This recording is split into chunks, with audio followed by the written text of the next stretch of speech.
When Harry Met Sally is one of the most iconic rom-coms ever. But when you look below the surface, you'll find a movie that subverts many of the rom-com tropes we've come to expect, and actually makes a case for being happy and single. Sally is not your usual single gal looking for love in New York. After she breaks up with her long-term boyfriend, she's handling it quite well. She's neither elated nor devastated. She knows it was the right choice, but she's still grieving the end of their relationship. I am over him, but I'm in a mourning period. She's not looking for revenge or to show him what he's missing. She just wants to move on with her life. You can contrast Sally's behavior with Marie, played by Carrie Fisher, and her other friend who really want to get married. What are you saying? I should get married to someone right away in case he's about to die? At least you could say you were married. I'm saying that the right man for you might be out there right now, and if you don't grab him, someone else will, and you'll have to spend the rest of your life knowing that someone else is married to your husband. Sally tells us, and her friends, time and time again that she is content with being single, and I believe her. Is Sally a secret spinster? Is she just as happy in a relationship as she is out of one? Or happier even? Let's investigate. I think Sally is happy as a single woman. In the movie, we find out that she started dating the boyfriend she just broke up with when she was 25 or 26. She's young and she's figuring herself out. She breaks up with the guy when she's in her early 30s and says they've been drifting apart for years, which makes sense. She's growing and changing. What she wanted when she was 25 is different from what she wants in her 30s. When she runs into Harry again, she's not throwing herself at him. She mostly remembers how much she didn't like him both of the other times they met. They become friends because they are both dealing with being newly single. They share a life experience that makes them closer. And we, the audience, get to see the vastly different ways the two characters deal with being single. Sally is taking dance classes and living life, while Harry is wallowing in his sorrow. I will give Harry a little bit of a pass. His wife did leave him in a very shitty way. But how often do we see a man grieving the loss of a relationship instead of celebrating his freedom? Sally is the one who's leaning into being single and feeling free. Sally's love of her single freedom is not completely obvious or even the point of this movie. And even though Sally is content as single, she may be protesting too much when she says she's over her ex-boyfriend. Maybe she doesn't want to stop and properly grieve the relationship, or she's trying to convince herself just as much as the other characters that she's happy being single. And I don't think that she was ever given the tools to really be happy, not in a relationship. Her or any woman of the time. Sure, Sally probably read Ms. Magazine or even wrote for Ms. Magazine, but if women of our generation were not given the tools to be fearlessly single, then women from Sally's generation sure as shit weren't. And from a storytelling perspective, she can't go too far into celebrating her singlehood. If so, we would never believe that she gets together with Harry in the end. At least in the span of a 2-hour movie. Maybe that kind of character arc would work in a limited series.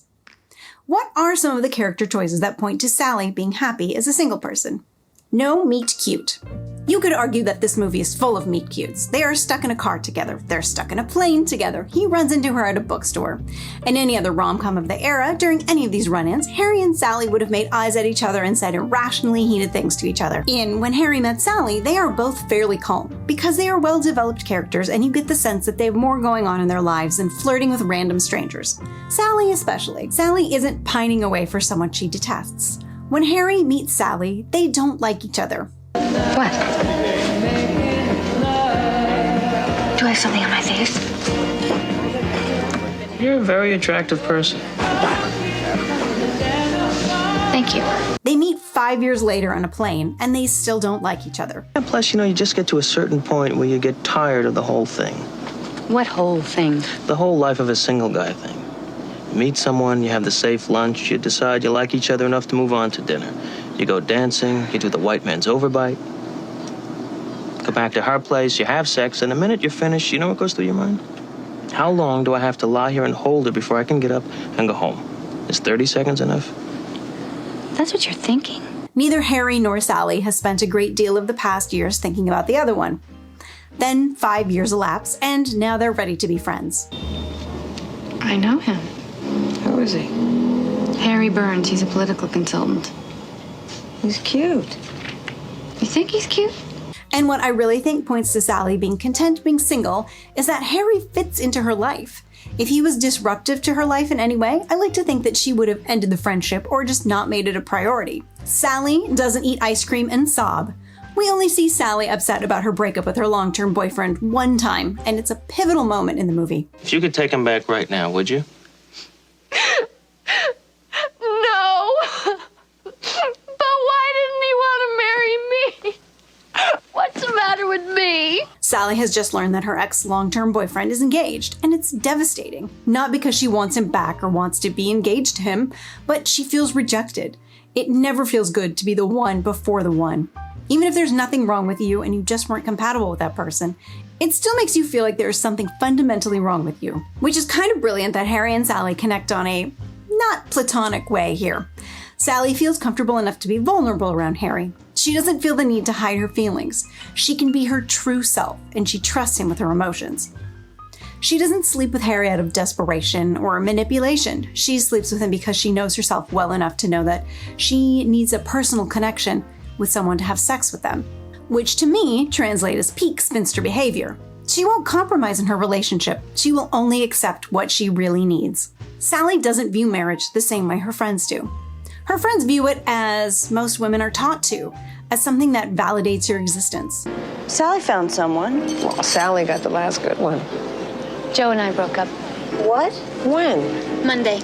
You waited 3 days to tell Joe's us? available? Oh, for God's sakes, Marie, don't you have any feelings about this? She's obviously upset. I'm not that upset. We've been growing apart for quite a while.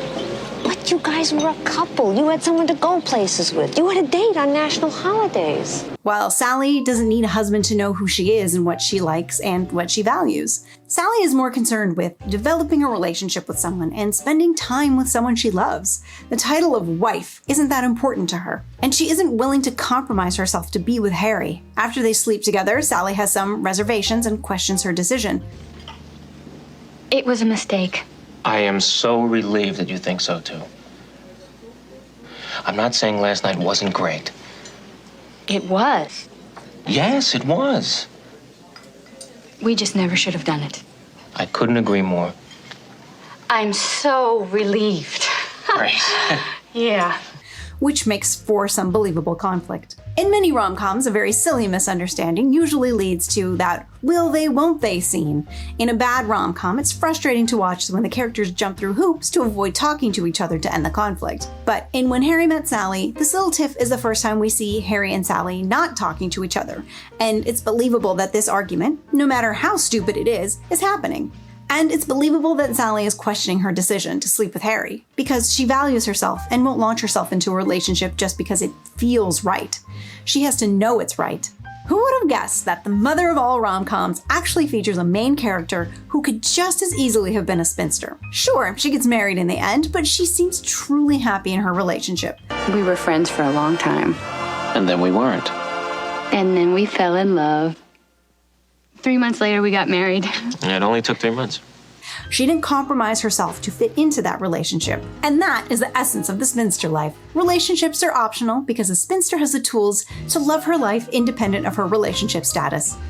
We'll see you next time.